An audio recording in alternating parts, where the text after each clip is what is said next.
Have you ever walked into a room and felt an immediate shift? A palpable presence that commanded attention without a single word being spoken?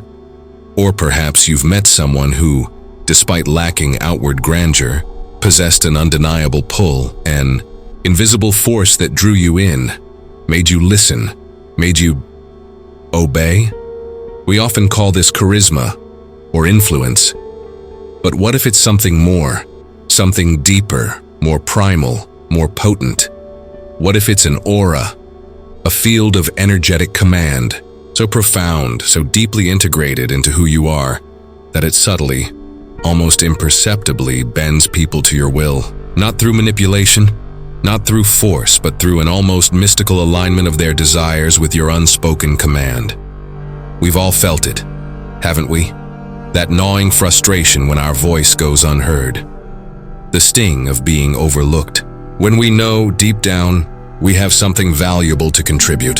The quiet despair of watching others effortlessly command a room, while we struggle to even make eye contact.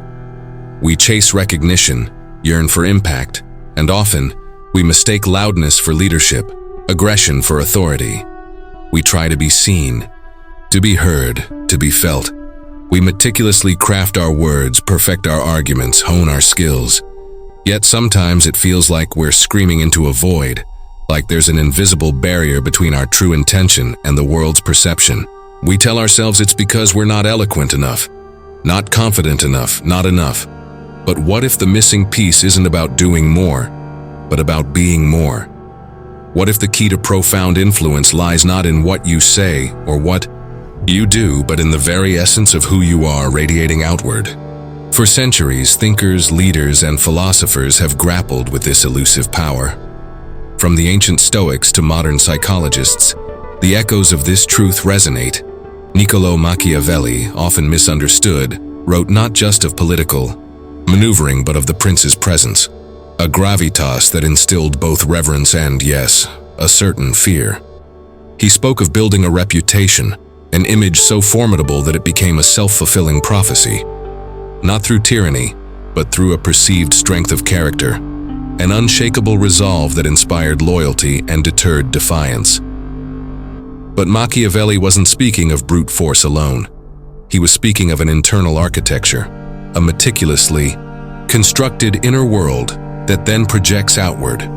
Consider the wisdom of the East, where the concept of chi or prana speaks of an inner life force, cultivated through discipline and mindfulness, that can profoundly affect one's surroundings.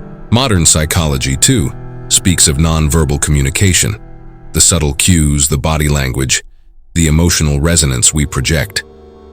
It's the unwavering gaze, the composed silence, the almost imperceptible tremor of certainty in your voice, even when you speak softly. It's the alignment of your true self with your outward expression. This isn't about faking it until you make it. This is about becoming it. It's about understanding that your external reality is often a mirror reflecting your internal state.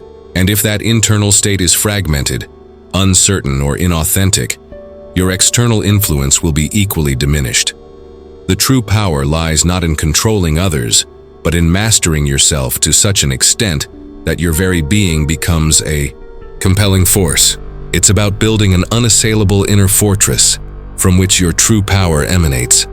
As we journey deeper into this profound exploration of influence and authenticity, I invite you to consider what resonates within you. What stirs your soul? If these whispers of ancient wisdom and modern insight are sparking a flicker of recognition, a sense of possibility within you, then take a moment. Allow your finger to gently touch that like button. It's a silent acknowledgement, a shared understanding. And if these ideas feel like threads weaving a tapestry of truth, then consider subscribing. Join this growing community of seekers, of those who dare to look beyond the superficial and delve into the depths of human potential. And if a thought, a question, or a revelation has surfaced within you, don't let it fade. Share it in the comments below. Let's build a space where these ideas can breathe, grow, and transform us all. Your engagement fuels this conversation, enriching the journey for every single one of us. Now here's the twist. Here's where the popular notion of building an aura takes a sharp, unexpected turn. We often believe that to command respect, to influence, we must project an image of unwavering strength, an impenetrable facade. We think we must eliminate all vulnerability, all doubt, all fear. We strive for a stoic perfection, a mask of invincibility. We emulate the heroes we see in films, the leaders on pedestals, believing their power comes from a lack of humanity, a suppression of emotion. But what if I told you that this very pursuit of unblemished perfection is precisely what cripples your true aura? What if the attempt to erase your flaws, to bury your authentic fears, to present a perfectly polished exterior, actually creates a disconnect, a subtle, almost imperceptible barrier that prevents others from truly connecting with you, from truly feeling your power? What if the most powerful aura isn't built on the suppression of your humanity, but on its radical embrace? What if the key to bending people to your will lies not in becoming a god, but in becoming profoundly, unapologetically human? This might seem counterintuitive, but consider this simple, immediate micro-win. Think of a recent moment where you felt pressured to be strong, to have all the answers, perhaps in a difficult conversation or a challenging work scenario. Instead of trying to force an answer or project an image of unflappable certainty, try this. Pause, just for a moment. Allow a flicker of the truth to surface. It's not about confessing weakness. It's about acknowledging the complexity of the moment. Perhaps you simply say, "That's a profound question," or "I need a moment to truly consider that," or even, "And this is where the magic lies. I'm not entirely sure, but I'm committed to finding the answer." What happens then? A subtle shift. The tension in the room often dissipates. Others perceive not weakness, but integrity. They see not uncertainty, but humility.